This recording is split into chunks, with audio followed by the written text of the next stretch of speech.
Alerta máxima. Escândalo internacional. Um grupo de drones, presumivelmente pertencentes à Federação Russa, violou o espaço aéreo polonês, ou seja, da própria OTAN. Eles chegaram até a cozinha, eles tiveram que ser enfrentados, alguns deles pelas forças aéreas da Aliança. E agora está prevista uma reunião urgente do Conselho de Segurança. Quais consequências e implicações esse assunto vai ter?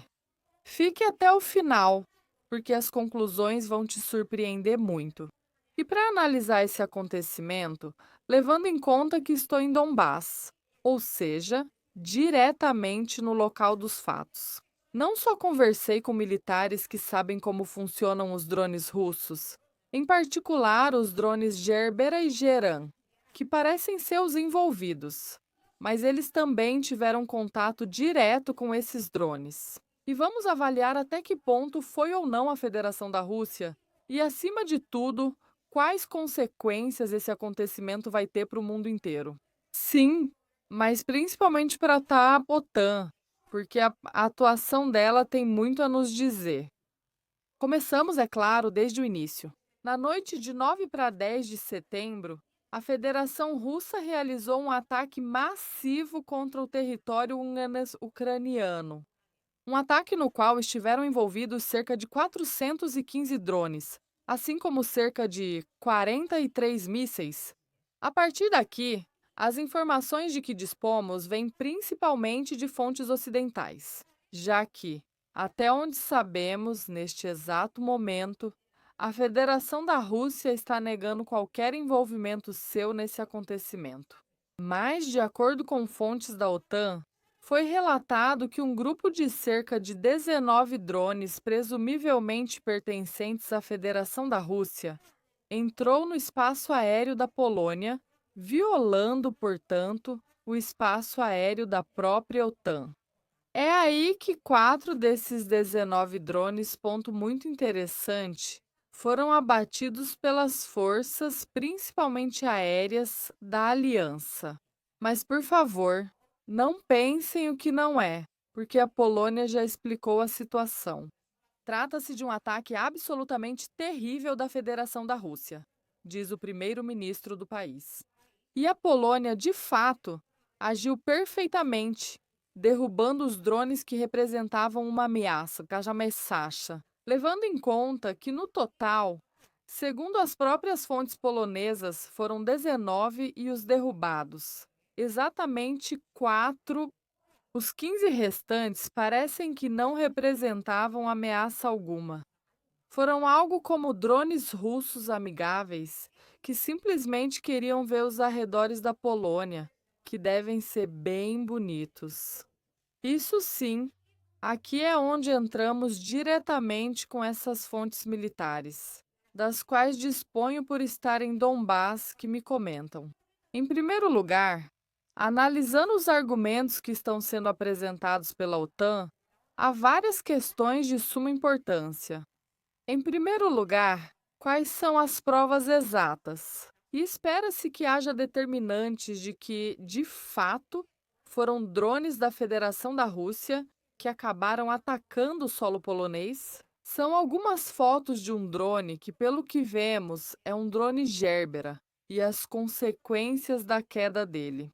Esse drone, em particular, parece ter sido o que atravessou o espaço aéreo da Polônia, chegando praticamente até a cozinha da Polônia, o que significa cerca de 300 quilômetros de profundidade, o que não é pouca coisa. Sim, de fato, sem que a defesa aérea de uma aliança tão incrivelmente forte e poderosa em termos militares como é a OTAN fizesse absolutamente nada. Além disso, pelo que sabemos neste exato momento, e se aparecer algum tipo de informação que acrescente dados importantes, peço por favor que vocês coloquem nos comentários. Porque esses relatórios, afinal de contas, como são de última hora, os dados estatísticos, estamos fazendo ao vivo juntos, certo? O drone em questão, até onde sabemos, não foi abatido pelas forças polonesas, muito menos pela OTAN, mas sim porque caiu por falta de combustível. Além dessas fotos, não foram apresentadas muitas provas. E aqui existem duas possibilidades. Este é o ponto número um que me comentam daqui, de Donbass. Os drones realmente eram da OTAN e da Federação da Rússia. Outras duas possibilidades que se abrem. A primeira é que a Rússia usou o espaço aéreo polonês ou pretendia usá-lo para realizar uma espécie de ataque surpresa contra o território ucraniano. O que, aliás, a Ucrânia tenta fazer usando o território da Bielorrússia. Porque drones ucranianos, de fato, em mais de uma ocasião, violaram o espaço aéreo da Bielorrússia. Outra possibilidade é que isso se deva ao trabalho de guerra eletrônica, ou seja, que de fato um grupo de drones russos tenha se perdido e, por isso, acabou voando para o espaço aéreo polonês. O que é de fato, falando de trabalho de guerra eletrônica, algo bastante comum. Outra possibilidade é que nem sequer fossem drones russos, considerando a quantidade de ataques massivos que a Rússia costuma realizar contra o território ucraniano. A própria Ucrânia já poderia, com essas peças de drones, sejam eles caídos ou abatidos, montar, se não centenas, pelo menos algumas dezenas de drones próprios, que de fato poderiam ser quase idênticos aos russos, principalmente na hora de apresentá-los em fotos, sem nenhum tipo de prova adicional. Na Ucrânia, se me confirmarem de Donbass, há profissionais capazes de fazer isso e muito mais. Vale destacar que dificilmente se pode falar de um ataque russo contra a Polônia, já que as consequências, bem, são as que aparecem nas imagens apresentadas pela parte polonesa. Em primeiro lugar, nem sequer se devem ao ataque, nem à queda de um drone gerânio, cuja principal diferença, comparando com os drones Gerbera, é que geralmente carrega cerca de 40 a 50 quilos de explosivos, enquanto os drones Gerbera têm, no máximo, uns 4, 5, 10. Muito, muito, muito raramente. Uma peculiaridade que militares me comentam: estiveram trabalhando com esse tipo de drone e os conhecem muito de perto. Pode ser isso. E é exatamente isso que vocês estão vendo nas fotos em questão. Que se tratava até mesmo de um drone Gerbera sem nenhum tipo de carga explosiva, porque vem muito pouca destruição para o que poderia ter sido, mesmo tratando-se desses drones menores. Já nem estamos falando de um gerânio, porque o que me dizem é que, se realmente tivesse sido um drone gerane,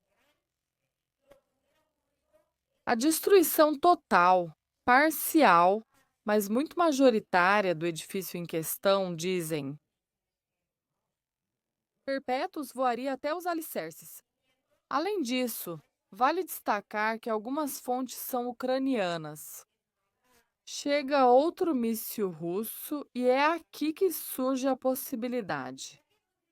A questão que mais me surpreende, e também aos militares de Donbass, nem preciso explicar as implicações disso internacionalmente.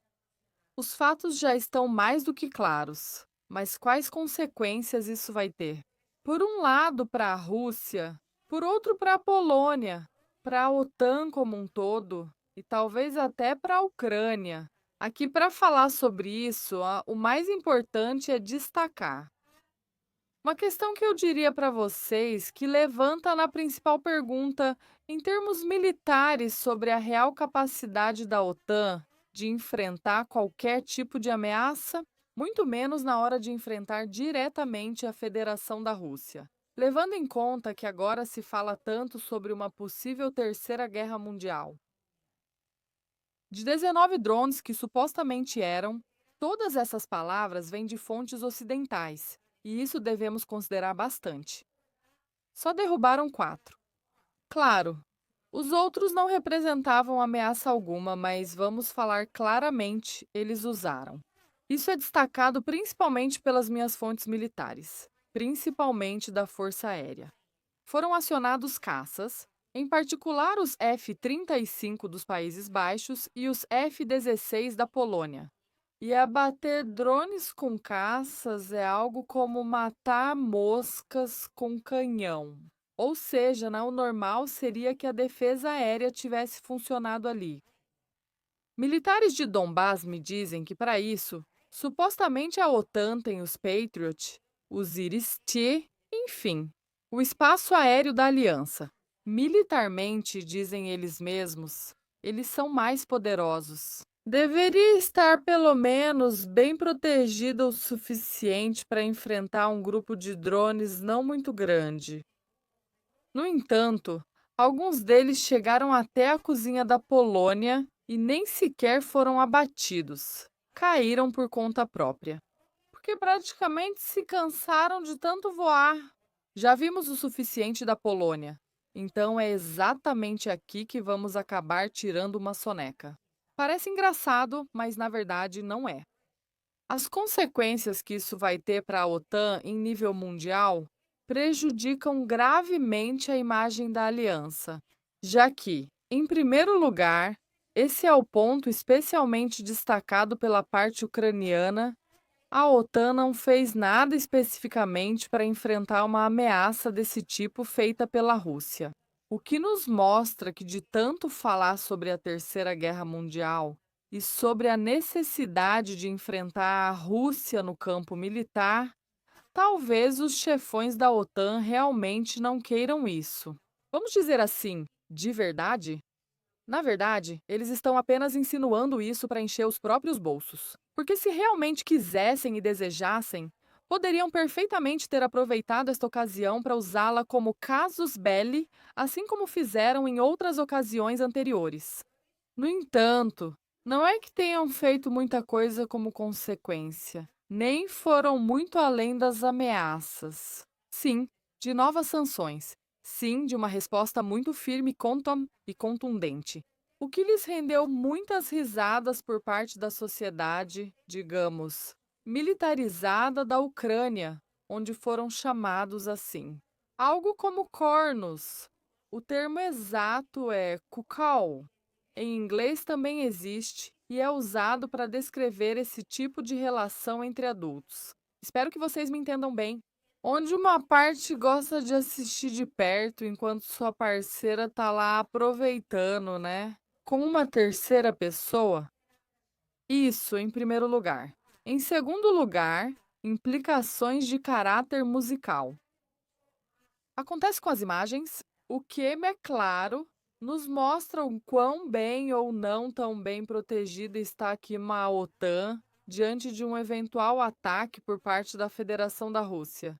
Eles estão gastando o dinheiro dos seus contribuintes aos montes para se militarizarem ao máximo. Mas, ou eles entregaram tudo que tinham para a Ucrânia e agora vai levar um tempo até que de fato possam repor. Eles vão montar do zero algo tão fundamental quanto a defesa aérea do seu espaço aéreo? Ou então, na verdade, nunca tiveram um espaço aéreo realmente protegido? E por isso, a defesa aérea que possuem é bastante precária. De qualquer forma, mesmo que não se trate de um ataque russo, porque entre todas as teorias, não se pode descartar uma possível provocação ucraniana. Vamos ver qual será a resposta final da OTAN. E eu adoraria saber. O que vocês acham sobre isso? Eles já responderam de forma contundente? Ainda podemos esperar alguma ação a mais? Ou tudo vai ficar exatamente como está? E com esse acontecimento, a OTAN nos mostrou que, na verdade, em termos militares, não é tão forte quanto parecia.